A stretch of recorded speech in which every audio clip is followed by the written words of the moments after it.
Content de vous présenter Jacqueline de Clercq, qui, un peu comme Joseph, ne publie pas de poèmes très très souvent. Et ici, elle a pris le temps de concevoir vraiment ce qu'on appelle un recueil. Alors, avant d'en venir, peut-être rappeler que Jacqueline a eu tout un parcours avant la littérature.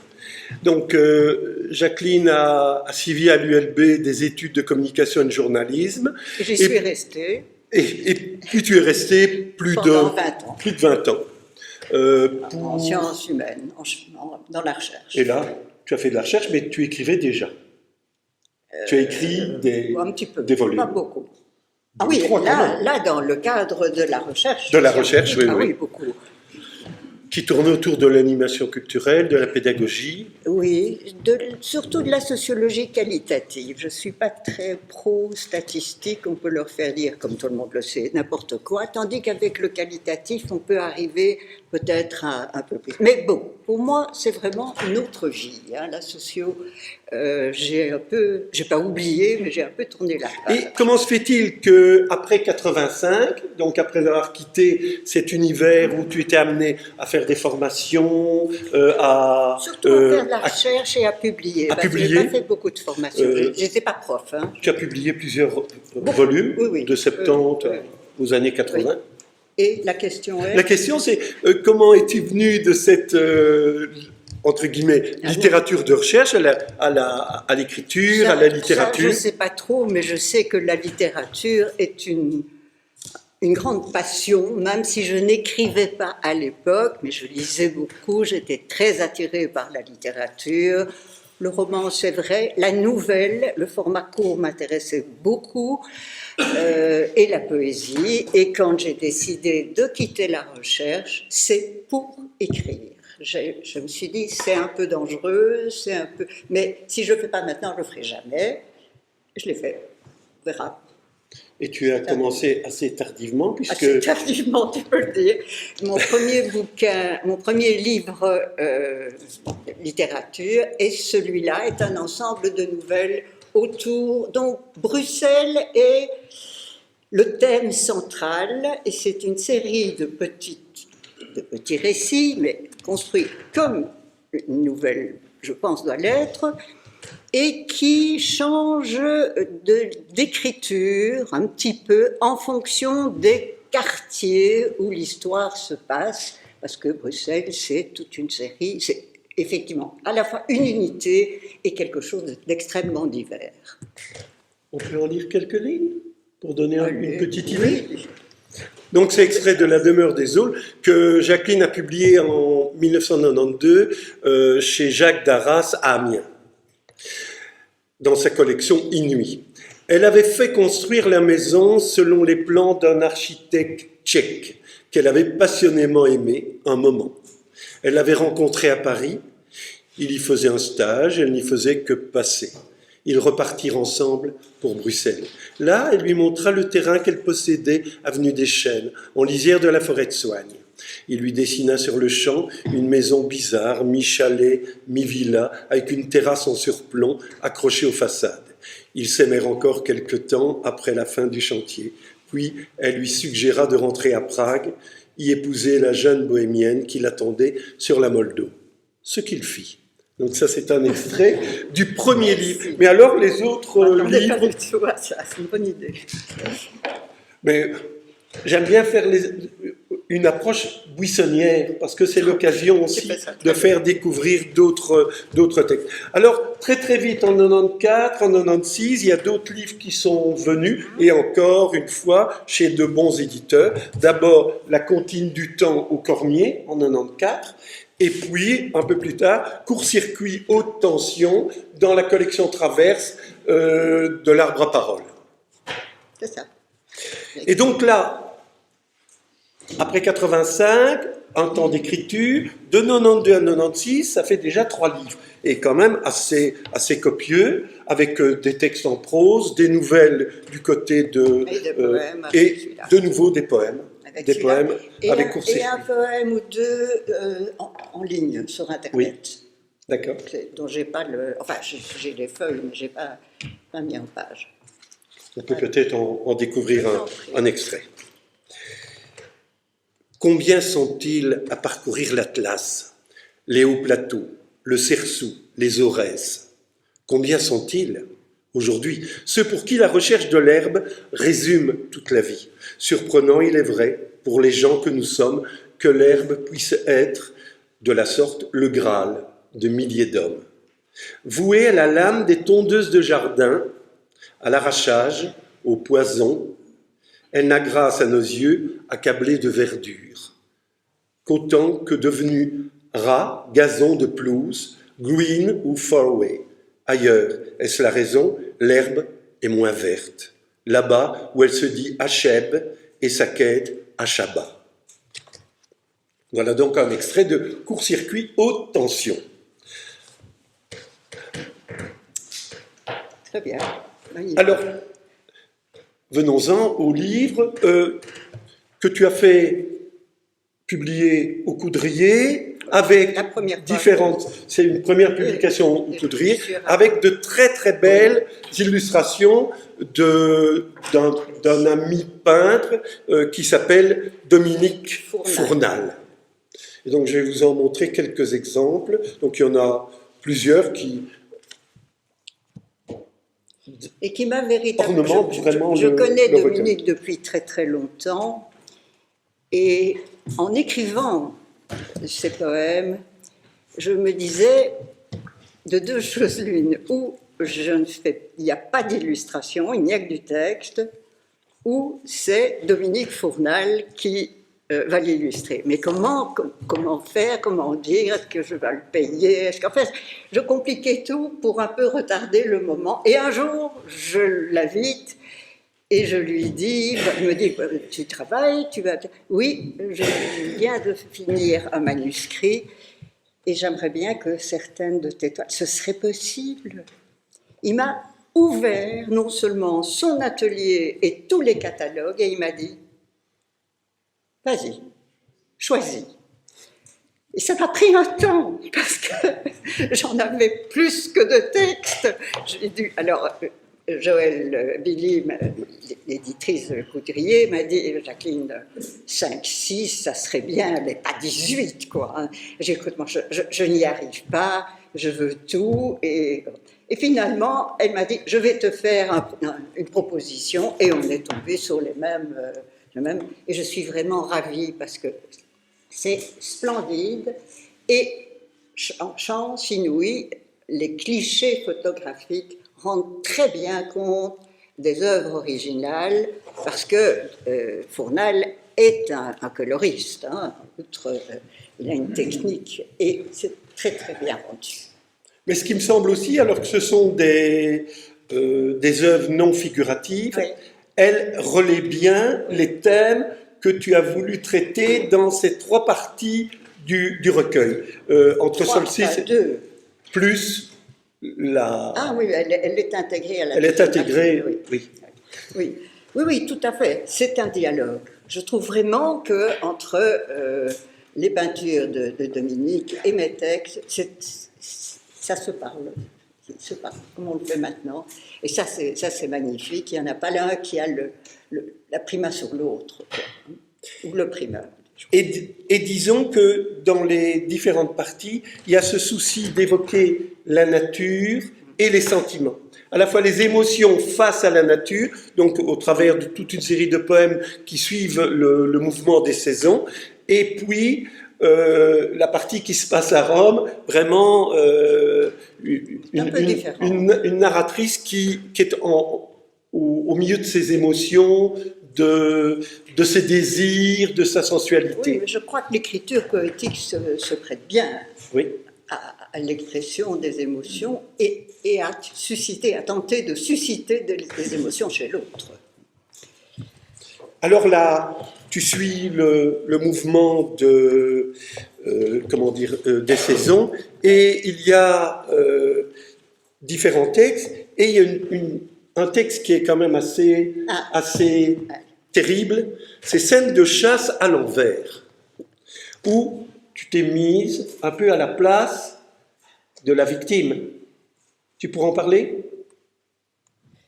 C'est bien de se mettre à l'envers des choses. J'espère qu'il n'y a pas trop de chasseurs dans la salle. Je déteste la chasse. Et il se trouve que j'ai un grand jardin, simplement une grande prairie, et que il y a une sorte de petit chemin de terre qui longe la clôture. Et à la saison, est-ce qu'on dit la saison de la chasse? Oui, une saison. Oui.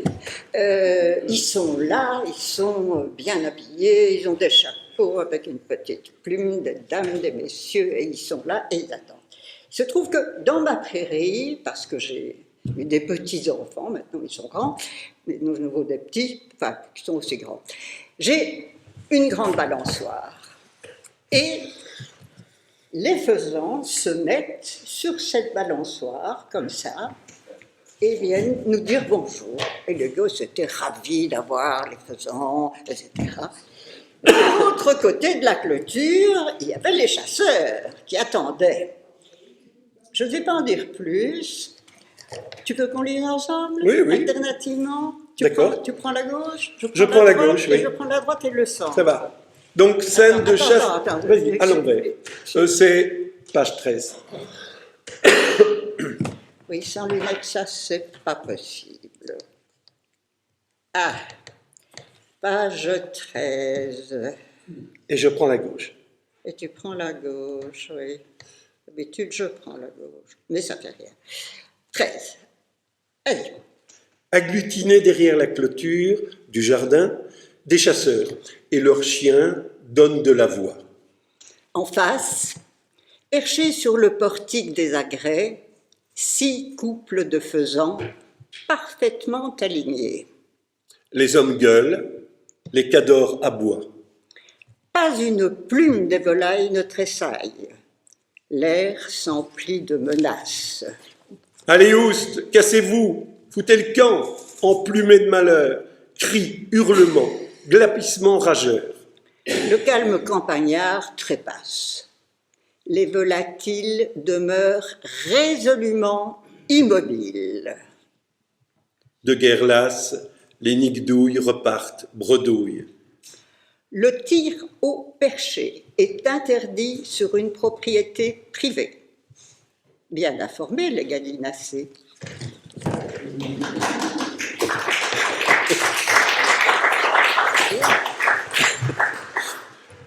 Bon, il y a bien sûr, toute une série de textes au fil des saisons qui vont évoquer, mais aussi toute une série d'émotions profondes sur parfois le pistil d'une fleur, sur vraiment l'infime qui, au travers des saisons, apparaît, mais qui gorge d'émotions le lecteur.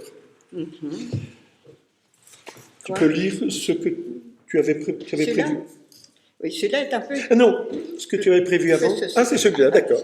C'est quoi? Qu'est-ce que tu veux? Non, c'était un extrait avec le monarque, mais bon, il n'y a pas de problème. On lira l'autre après. Tu auras. Le monarque et la marguerite. Sur le pistil noir d'une marguerite à haute tige, un monarque se pose. Aile déployée, il se repose. Rare apparition d'un rescapé de l'hécatombe. Alors, bien sûr, tu as fait beaucoup attention à la disposition et des vers et à leur édition.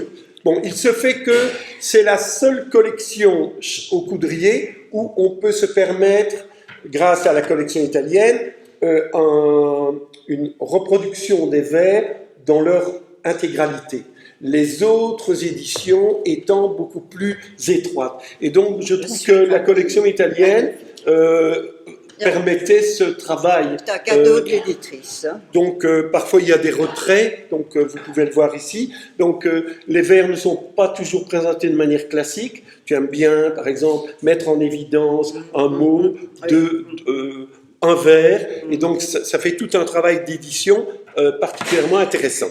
Alors, ce qui m'a frappé, et quand je me suis proposé d'écrire la préface, j'ai tout de suite remarqué dans l'écriture, mais vraiment deux mouvements. une écriture à la fois du réel, une écriture de la nature, et à côté de ça, une écriture qui peut se permettre des recherches comme un peu Michaud et Ponge s'y sont attelés, par exemple dans La Fabrique du Pré chez Ponge, ou dans les fameuses écoles à lit tout à fait inventives de Michaud. Et alors, c'est justement le moment de te faire lire, écrire, Oui, bon. qui joue sur Je crois cette... que c'est moi qui dois le lire parce que c'est le seul poème écrit à la première personne. Il n'y en a aucun autre, je ne fais quasi jamais ça, mais ça m'a pris tout à coup et j'ai voulu donner une idée de cette chose extraordinaire qui consiste à la pratique d'écriture. Alors, écrire. Je balbègue, barfouille, malaxe, grafouille, au bic, au feutre, au crayon. Berbérise, chuchelise, logomâche, reboute, raboudine, griffonne, glossolalise, délogue, graffilote, blaise, soliloque, bravarde. Soliloque, questionne, zigonne, dépote, repique, rapote, rabote, relie, corlie, j'hésite, interverti. Roquet n'est pas joué. Rétabli. Lui tatoue le corps et les marges d'étranges anges glyphes. Poursuit. Propage, profane, personne, présume, subsume, profuse, prolonge, laisse courir la main véloce, trace, glisse, gratte, noircit, cartonne, cavale, sauvegarde, tape, imprime, provisoire. Reprend, relie, oralise, biffe, barre, surligne, tritorature, allège, élague, aère, distord, étrie, les fiefés, signe, fier, fiant, des joues, joue, désingue, des maths dissonne, ludoïse, court, gambade, avec malice ou sang, vocalise, élucubre, culbute, contrute, percute, surjeune, trafic, fraude, falsifie, diphtongue, gauchie, syntaxe et tox, détourne, dyslexe, digraphe, consigne des signes, câline les malmaudits, idiolectise, néologise, ironise, dérisionne, rit, enrage, pleure, déprime, rimaille, risourne, métisse, trace des signes de vie, d'amour, d'envie et persiste. Voilà l'exemple d'une poésie qui est alors là très travaillée sur le signifiant, comme tu le dis dans le passage. Oui. C'est ça. Et c'est un peu différent, c'est le seul dans l'or. Oui. Hein. Mais là, j'ai voulu voir si je pouvais un petit peu exprimer ce qui me paraît être mon écriture, mais c'est extrêmement difficile, j'ai mis un temps fou à faire ce truc-là. Et j'ai l'impression que je pourrais le refaire et le faire encore différemment. Donc le truc. Mais je pense d'ailleurs qu'un poème, ça n'est jamais fini, mais ni fini au sens de terminé, mais ce n'est pas non plus quelque chose de fini. C'est peut-être pas infini, mais c'est pas loin. Je crois, tu vois, je crois, et c'est pourquoi je crois beaucoup que le poème doit être dit. Il a besoin de la voix humaine. Je crois que le texte, en fait, ce n'est que le prétexte du poème. Et chaque personne qui lit à quelqu'un d'autre, et comme ici on a la chance d'avoir beaucoup de lecteurs et d'amoureux de poésie, chaque fois le poème exprime une partie de sa diversité. Le texte, la lecture muette n'est pas faite pour le poème. Je le crois vraiment très, très, très profondément, et je voudrais qu'on revienne à ce poème qu'on appelle le chant, ou qu'on appelait le chant, et qui a été dit, et qui reçoit alors, en fait, une partie importante du corps d'un autre. Le souffle, le rythme, et tout le travail de la tessiture, qui est perceptible. Oui, oui, qui est perceptible, qui est un tout petit peu différent de monsieur d'à côté ou de la dame de l'autre côté. Bien sûr. Je voudrais vous lire le tout premier poème de la première partie entre solstice et équinoxe, parce que je crois qu'il rend bien compte. Un poème très court, et la plupart sont courts. Et je pense qu'il rend bien compte du côté un peu ludique, même si ce poème n'est pas nécessairement très très gai. Il s'appelle Éphéméride. Il a plu cette nuit à une feuille sans vie de glisser sous ma porte. Il pleut sur les tombes, fête des défunts. Le jour et les ombres s'effacent. Il pleuvra comme sans fin. Infiniment me plaira, seul, invictus, ton retour. Et c'est un des thèmes que tu abordes depuis les premiers livres aussi, c'est le travail sur le temps. Ah oui. Et le dernier texte, Via Homero, joue sur ce temps qui imprègne la narration, qui imprègne aussi le lecteur, qui fait la découverte. Qui est le temps de l'ailleurs, puisque ça se passe à Rome, et qui est le temps aussi de l'attente, et qui est un temps très particulier. Mais c'est vrai que j'ai aussi travaillé sur le temps avec la Comptine du temps. La Comptine du temps, oui. Mais c'est présent aussi dans le Bruxelles de la demeure des Aulnes, avec les anciennes façades. Alors peut-être... Tu voudrais un petit bout de... Oui, de Rome. On peut lire. Donc, ça s'appelle, et ça poursuit le travail, Robert, ce soir, Via Homero. Via Homero est en fait une rue que plusieurs d'entre nous connaissons à Rome, puisque là est sise l'Accademia Belgica, où Anne-Michel, Carino et d'autres, Evelyne, toi-même et moi, sommes passés. Et donc c'est une rue importante, cette rue Homère. L'après-midi s'achève, entraînant loin de la ville l'orage, qui n'aura fait que s'annoncer. Par la fenêtre ouverte sur les jardins de la Villa Borghese, le parfum du jasmin et des citronniers pénètrent dans le studio que la femme n'a pas quitté de la journée. Étendue, presque nue sur le lit, elle lit le roman qu'à la veille de son départ, il lui a proposé d'emmener avec elle et se prend à sourire. Rome se fait entendre musicalement. L'orchestre et les chœurs de l'académie toute proche répètent un passage délicat. Entre les pauses, les oiseaux donnent de la voix. Les persiennes à demi closes ombrent le studio. L'air est chaud encore. La femme poursuit sa lecture. Elle approche de la fin du roman.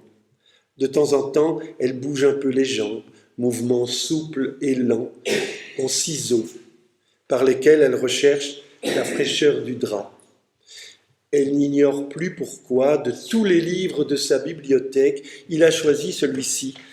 Elle, ce soir, le dira, ce jour-là, le matin, le midi, l'après-midi, le soir, les lois de l'hospitalité. Merci beaucoup. Alors, bon, merci de nous avoir fait découvrir ce livre. Merci à vous, merci à vous tous qui avez répondu positivement à notre invitation. Et merci à toi qui m'as fait une magnifique préface et aussi une magnifique recension dans 2 revues, le Journal des Poètes et une lettre, c'est ça ? Et c'est formidable parce que je me suis dit qu'il va devoir dire la même chose, mais pas du tout. Il a trouvé autre chose et il ne dévoile rien. C'est ça qui est magnifique. Je crois qu'il donne envie. Enfin, si je ne l'avais pas lu et si je te lisais seulement, j'aurais envie de le lire. Maintenant, qu'est-ce que vous voulez, hein, vous êtes grand, majeur et vacciné. Tu mettras à disposition quelques livres, hein, si tu veux, oui. Après la séance. Avec plaisir. Voilà. Bon, merci encore. Merci à toi. Merci.